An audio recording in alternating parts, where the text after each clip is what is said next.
15 जनवरी 2004 Dubai की रेत में खुदाई का काम शुरू होता है। दुनिया की सबसे ऊंची इमारत बनाने के लिए वर्ल्ड टॉलेस्ट बिल्डिंग। साल 2004 में एक्चुअल दुनिया की सबसे बड़ी बिल्डिंग ताइपाई 101 ताइवान में ये इमारत जिसकी हाइट 500 मीटर से थोड़ी सी ऊंची थी, लेकिन दुबई में जो लोग अचीव करने की कोशिश कर रहे थे वो अपने आप में अनबिलीवेबल था। वो बिल्डिंग को इतना ऊंचा बनाना चाहते थे, ना सिर्फ दुनिया की सबसे टॉलेस्ट बिल्डिंग बने बल्कि दुनिया की टॉलेस्ट बिल्डिंग से 62% ऊंची बने। इतना डिफरेंस बन जाए टॉलेस्ट और सेकंड टॉलेस्ट बिल्डिंग के, कई बारी कोई इस रिकॉर्ड को तोड़ने का सोचे भी नहीं। बुर्ज खलीफा से पहले जितनी भी टॉलेस्ट बिल्डिंग रही थी वो पिछली टॉलेस्ट बिल्डिंग से 5 या 10% ऊंची होती थी, ज्यादा से ज्यादा 19% ऊंची होती थी। लेकिन यहाँ पर 829 मीटर ऊंची ले जाने की बात की जा रही थी। 62% का डिफरेंस, तकरीबन 5.5 साल का समय लगता है इस बिल्डिंग को कंस्ट्रक्ट करने में। और 1 अक्टूबर 2009 को बुर्ज खलीफा की कंस्ट्रक्शन खत्म होती है और दुनिया को हैरान करके रख देती है। बुर्ज खलीफा की इस सक्सेस को देखकर कई देशों ने अनाउंसमेंट की कि वो इससे भी ज्यादा ऊंची इमारत बनाएंगे।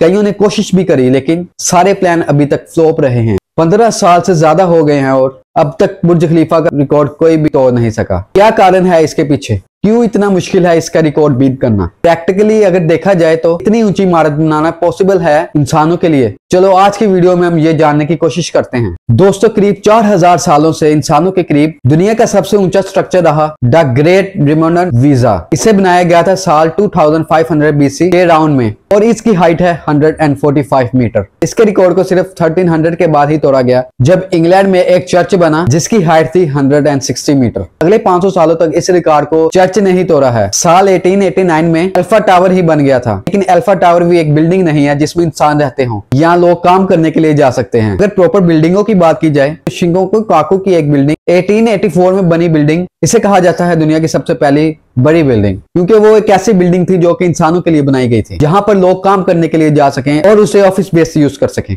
इससे पहले जितनी भी ऊंची इमारतें थी उन्हें या तो राजा महाराजा के लिए बनाया जाता था या फिर भगवानों के लिए बनाया जाता था। तो ये बहुत बड़ा टर्निंग पॉइंट था इंसानों के लिए इतिहास में। हालांकि ये बिल्डिंग इतनी ऊंची नहीं थी, सिर्फ 55 मीटर की थी। द ग्रेट किचन और मीजा से भी छोटी थी, लेकिन इसके बाद ही इन्वेस्टिगेशन की गई और टेक्नोलॉजी आ गई। दुनिया में रहने के लिए ऊंची बिल्डिंग बनाई जाने लगी। तो शुरुआत में जब कॉम्पिटिशन था ऊंची ऊंची बिल्डिंग्स बनाने का, तो सिर्फ न्यूयॉर्क और चाइना के कई शहरों में देखने को मिलती थी और ये 2 शहर सेंट्रल शहर थे। इसी शहर में ज्यादा बिल्डिंग्स देखने को मिलती थी। इस शहर में बहुत से लोग आकर रहना चाहते थे। बड़ी कंपनीज के द्वारा ऑफिस की डिमांड थी और लोग खूबसूरत तरीके से इस बिल्डिंग में रहना चाहते थे। 39 से लेकर 71 में दुनिया की सबसे ऊंची बिल्डिंग बनी। अगर मॉडर्न जमाने में कंपेयर करोगे तो इस रिकॉर्ड को सबसे ज्यादा समय तक रिकॉर्ड किया गया। 1971 में इसको बीट किया न्यूयॉर्क की एक और बिल्डिंग ने, जो थी world great central 117 metre. Empire State Building के 381 से 9% ज्यादा। 1998 में यह कंपटीशन अमेरिका से बाहर निकला और एशिया की तरफ शिफ्ट हुआ। जब बिल्डिंग्स इतनी ऊंची बनेंगी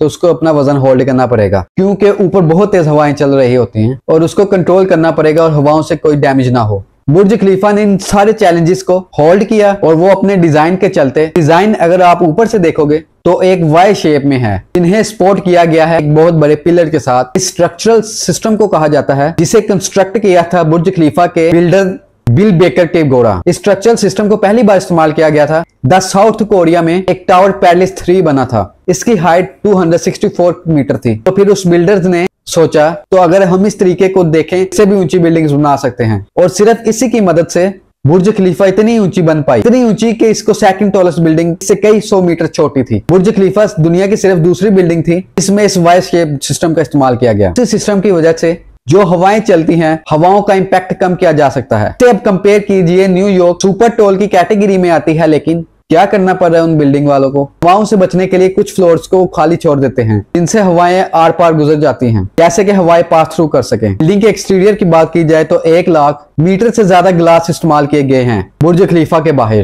जो कि आप बाहर अच्छी तरह देख सकते हैं। लेकिन इससे भी ज्यादा हैरान कुन कर देने वाली बात, बुर्ज खलीफा के बाहर दुनिया का लार्जेस्ट 3D स्क्रीन। यही सुना आपने, वर्ल्ड बिगेस्ट स्क्रीन। यही कारण है कि आप बुर्ज खलीफा के ऊपर लाइव शो देख सकते हैं। रंग बिरंगे डिजाइन और फ्लैग्स भी बने नजर आ सकते हैं।